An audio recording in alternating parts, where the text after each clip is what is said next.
Like and subscribe in the next 5 seconds, or this will be in your bed tonight. Teachers who cried due to a student's actions. What happened? I made my kindergarten teacher cry when we were supposed to draw a picture of our moms for Mother's Day cards, but my mom's not alive, so I drew the teacher because I had to draw something. As I teacher, that is the sweetest thing ever. I would have bawled. I would have given the kid a double promotion and sent him to first grade. I teach PE to mostly 9th graders, 14-15-year-olds. In my class I had a kid who we will call Marvin who had been homeschooled up until now. He is very socially awkward, uncoordinated, and I suspect somewhere on the spectrum. Despite all of this, Marvin is outgoing and tried his hardest at absolutely everything we did, even though he looked like a newborn giraffe with skates on. The kids in my class were so awesome with him and always encouraging. One particular day I had another class of mostly juniors and seniors with my class, and they were all playing basketball together. At one point a couple of the older kids who were known for being turds started picking on Marvin. Before I could say anything, one of the big football players, starting defensive tackle, runs up to the older kids and in a very strong southern drawl says to them, "Listen here, y'all gonna knock it off right now or I'ma start busting some ass." Let me tell you, that was the last word any of the turds said to Marvin for the rest of the year. It was an awesome moment and I am not ashamed to admit that I got choked up when I saw it. Right after class I went to the head football coach and got choked up again, telling him about it and how proud I was for him doing it. Our athletic department periodically recognizes a student and gives out an award for various things like community service, athletic achievements, academics, etc. The very next award went to that kid who stuck up for Marvin. I was beaming with pride and have been his biggest fan ever since. Edit. Glad you all enjoyed hearing about one of the highlights of my teaching career. The big fella has a huge game tonight versus our biggest rival for the region championship, so keep your fingers crossed for him. What a lad. The parents must be proud too. Wish them all the best. The kid has awesome parents. He comes from a family of chicken farmers and every day after he leaves workouts or practices he goes straight to work in the chicken houses. I work with preschoolers. I had a little girl who had been in foster care, pulled from her home at a year old, because her parents were addicted to meth, and really ducked up caring for her. She had really big trust issues. Her foster family were amazing folks, but she'd only known them a few months when she started in my class. It took months for her to get used to coming to school. Every time she'd have a visit with her mom, absolutely supervised, etc. She'd be a hot disaster afterwards, pushing all our buttons and just being the biggest challenge a 2-year-old can be. One day I was having a really hard time at home, and when she started that, I lost my cool, and while I didn't yell or anything, I was clearly very angry. She got this look on her face, like now the world made sense, and my heart broke. I immediately apologized to her. I told her I was sorry, and that I would like to start over, and asked if we could maybe sing a song together. She came over, hugged me, and told me it's okay, mistake, and that's when I lost it. I was so proud of her for her empathy, and so amazed that with all her background she could forgive me. She's in kindergarten now, and her foster family adopted her. She's still a little messed up in the head, but getting her stuff together bit by bit. I taught a kid who came from an abusive home, and every time he had to stay with his dad, he was naughty the following day too. I remember sitting him down one Monday after he'd had a tough lunchtime and saying, "Are you feeling upset or angry about something on the weekend?" And he started crying and explained that he spent the whole weekend on edge and frightened of his dad, so he felt like he was going to explode, and took it out on his friends at school. The family moved schools and I haven't seen him for 2 years. I worry about him all the time and I hope he's okay.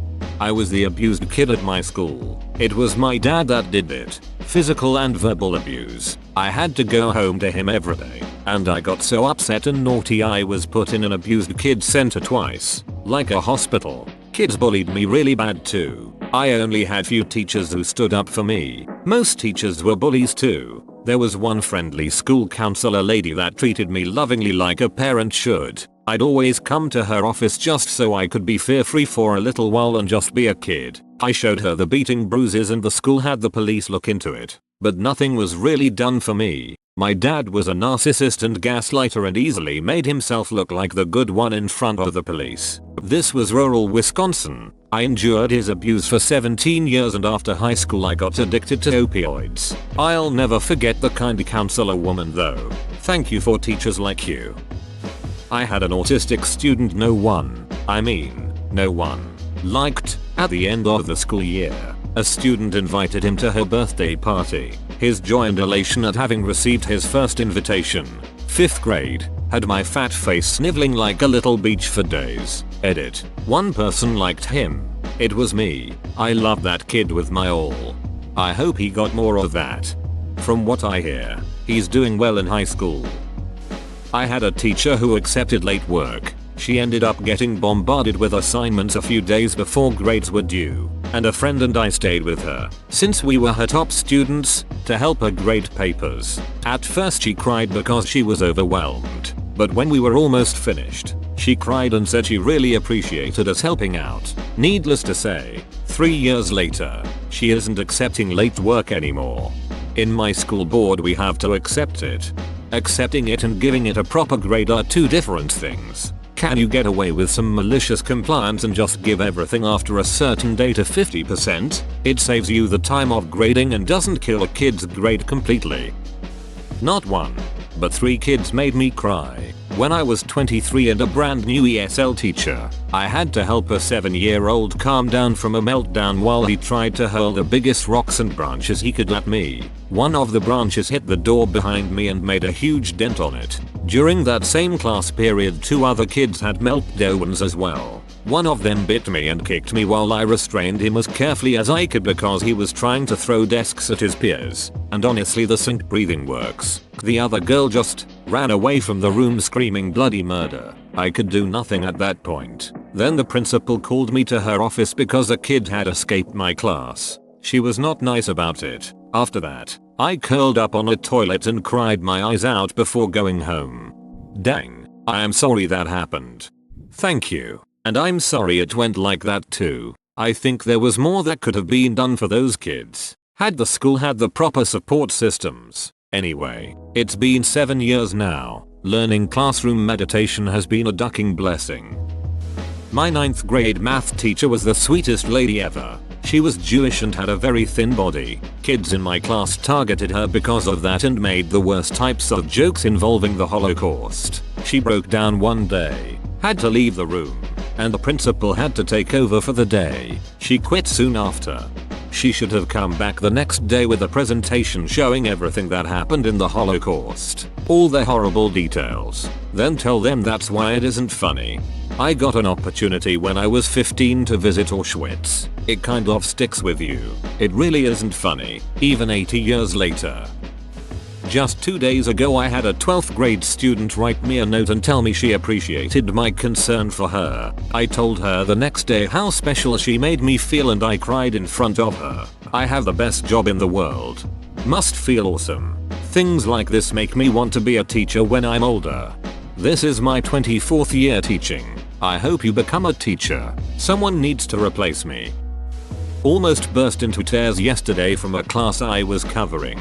They were rowdy, showed no intention of listening or respecting me, and disruptive. All of that I normally could have dealt with and just blow off some steam after work. But I also have a concussion and was exhausted and overwhelmed by other things going on in my life. I had one kid rolling around on the floor, 2 getting into a pencil throwing match, a few more coming up to me saying teacher over and over again for computer issues, and the same 2 kids trying to ask me what they were supposed to be doing because they never bothered to pay attention the first 5 times I said the instructions. There were maybe 5 kids who never made any issue, but that's because all but 2 were just doodling on paper even though they had specific, easy instructions. It just got to a point where I buried my face in my hands for a minute and fought to hold back the tears.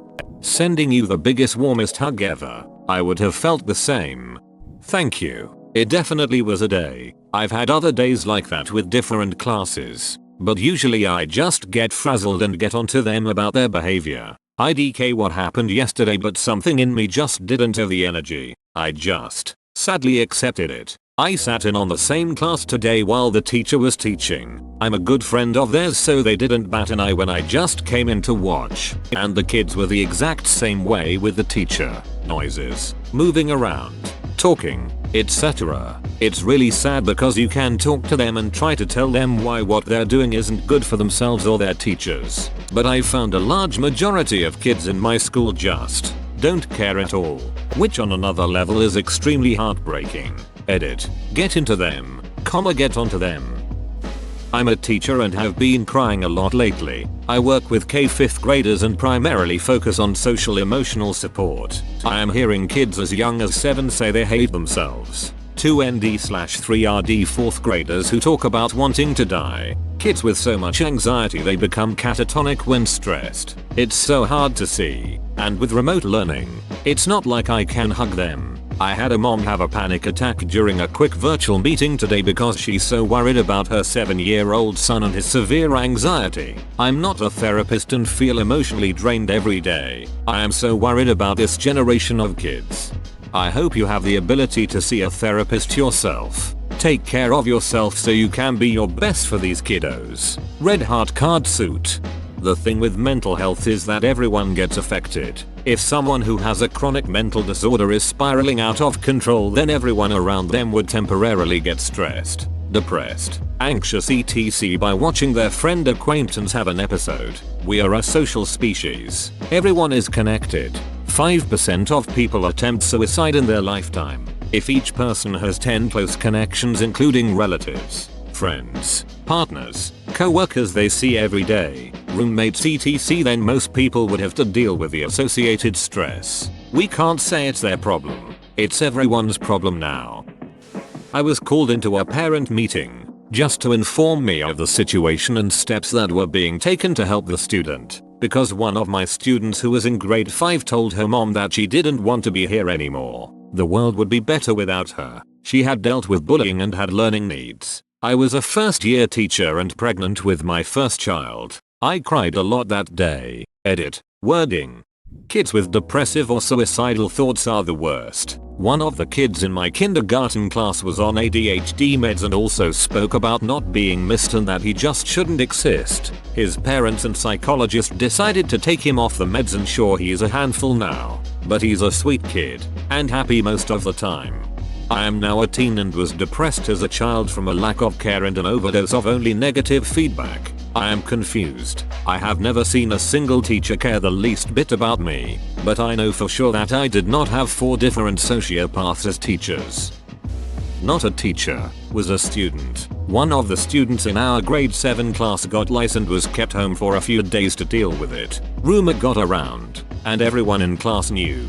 The day the student, Nikki, was set to come back to class, the teacher got us into a community circle and let us know that Nikki was coming back today, that she knew that we knew why she had been absent, and that we were to be nice and not bring it up so she didn't feel embarrassed. The teacher opened the door and let Nikki in from the hall. Without missing a beat, one of the slower kids in class called out, "Hey Nikki, how's the lice farm?" The class erupts into laughter. Nikki runs out crying. Mrs. Teacher starts to sob and exclaims to all of us, "You're all so mean," and runs out to console Nikki. Mine lice is the worst thing. When I was in school, someone spread a rumor that I had lice, and everyone started avoiding me. People I didn't even know too. 11-year me was devastated. The exact same thing happened to me. I complained to my parents. My parents complained to the principal. The principal gave my class one good lecture and proved I didn't actually have lice. My aunt had died and I had come back to work and I was feeling really blue. After class, this little 3-year-old called Boris came up and gave me a hug and said, "It's okay, Mr. Andy. It's okay." I started weeping. I couldn't go home for the funeral due to COVID. So sorry to hear about your aunt. 3-year-olds are the best though. So genuine. So sorry to hear about your loss. Hope you are better now. We made a teacher kinda cry by not preparing anything. That is, there was half a dozen groups that should do presentations, but no one prepared any. She was quite hurt. Explained with a shaky voice that she had been prepared to hear our presentations and left. Next lesson we were better prepared and had put wine and marzipan on her desk. Shows that I'm not mad. I'm disappointed works pretty well. Wait, what grade is this? It was quite a while ago. I think 9 or 10. Not the teacher, but the student that made her cry. Happy tears. Promise. This was my 9th 11th GR English teacher, but the story was early into 9th GR. Yeah. Now I was a cliched math and science kid. You know, the one that never had a personality. So they substituted random science facts for one. The other part of that is really sucking at English class. Could not care or understand it all in the slightest. I was batting a solid 56% average in most of Canada. That's a pass. In English class before this, I didn't care. I was making it. At the time, I wanted to go to university, meaning I had to take the harder academic classes. Needless to say that 56% wasn't going to be enough. So I asked for a bit of extra help with the classwork. I did my work during lunch period, while she marked tests, answered my questions. She worked so hard to help my stupid science is the only thing that matters brain starts to understand and appreciate English, poetry and creative writing. This lasted for 3-ish months, and at that point I felt I could do it on my own. I thanked her and told her that I probably wouldn't have made it without her help, and that's all it took apparently. She told me that she felt like an imposter, that she was never really actually teaching any students. I'm glad that I could improve her outlook, like she did mine. She was not the imposter. 0 imposters remain. I still think science is all that matters, tbh. I'm a scientist and disagree. Without an ability to understand language, communication, philosophical historical contexts and such, any scientific results are useless or even worse, might be misused for ideological purposes. Science is important, yeah, of course. It's a process of constant development and understanding. But without all the other stuff, it's lost. My high school Spanish teacher told my class that the day before, the period after hours made her cry because a few students were being real jerks to her, more than usual. It was her first year and she was, hands down, one of the best teachers I've had. Super enthusiastic about her job and always did her best to accommodate our needs and wants with a teaching schedule. Our whole class went into defense mode and asked her who it was so they could have a small talk with them. LMAO. She told us that it made her day hearing us all get super defensive about her getting upset. Haha. I made my English Lit app teacher cry with my analysis of a symbolism in a poem about the Holocaust when I was in high school. I'm 40 now and I still consider it one of the highest compliments I've ever received on work I've done. Do you still have it?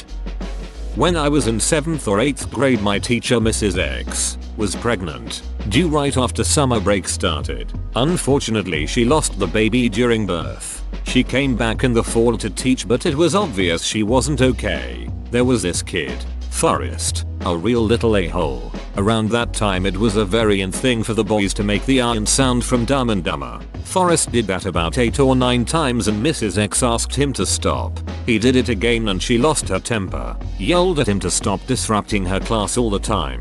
Forrest said to her, "Jesus, you're a real beach when you want to be. Your own kid killed itself to get away from you." Mrs. X's face fell and she basically sat at her desk silently for the rest of class. Forrest just laughed. Mrs. X wasn't in school the next day or for the rest of the semester. We heard she transferred to another district. I hope she's okay. Forrest became a police officer. R/duck Forrest. OFC, he's a police officer.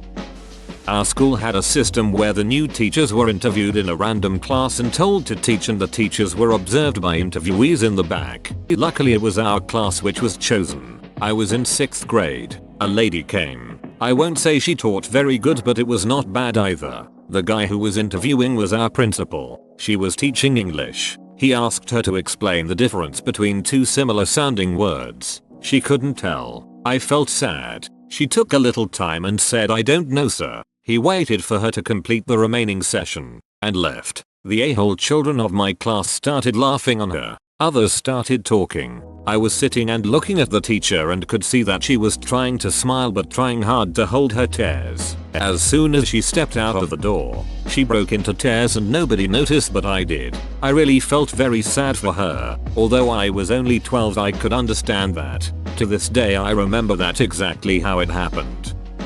I had a teacher quit a high-paying job in a field she loved to become a teacher. I was talking to her about the class and how much I enjoyed it and what I had learned and how I could apply it, and she started crying. She was a super sweet lady. Not a teacher, but I have twin first grade boys. During our closing virtual meeting today, the teacher asked the class what is her favorite part of the day was. One of my little guys patiently waited with his thumb up, and she finally called on him. He said, "My favorite part of the day was seeing you." IDK if she cried, but she got clearly emotional. Then, the rest of the class mostly followed suit and said the same thing, but it was my dude who started it. I've got a student like that this year, grade 2. He always asks how I am or how my day has been after I take the role and ask all the kids about their weekends. He remembered my birthday and told all the other kids about it so they could sing to me. He's so sweet. His mother is a lovely woman too. Clearly they are parenting really well. What a sweet kid. You're doing a good job, Dad. Edit. Oops, Dad's not mom. Sorry op. In grade 7, my ex-best friend taught me the N-word. She didn't teach me the true meaning of the word though, only that it simply labeled a specific group of people. Unfortunately, I didn't think anything of it and we passed the word back and forth via online chat a few times. When we were caught, my teacher, a black woman, slowly explained all of the hurt associated with the word with tears in her eyes. That's when I learned just how offensive it was. My teacher had caught other people saying swear words before, but I was able to see just how emotional hearing this word was. It was a tough lesson to learn, but I'm still glad that I learned it. I made my grade 6 teacher cry. It was the last week of school, so we put together a potluck sorta thing to celebrate since it was the end of school and we were moving on to middle school, so it was kind of a big deal. Anyway, we went around the class telling stories and talking about what our favorite part of the year was and all that stuff, and when it was my turn, I made this whole speech about how badly I wanted to get this other teacher and was honestly kinda scared going into this teacher's class. But I could safely say that I had a better time in this class than if I was in the other class, and the teacher came over and gave me a big hug and cried a little bit.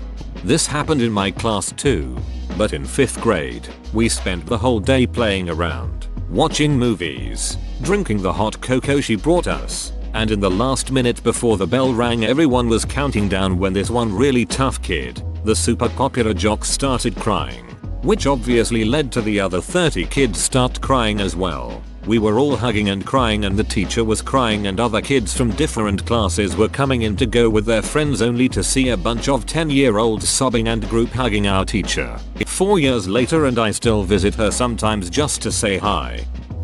Thanks for watching. Be sure to like and subscribe for more interviews.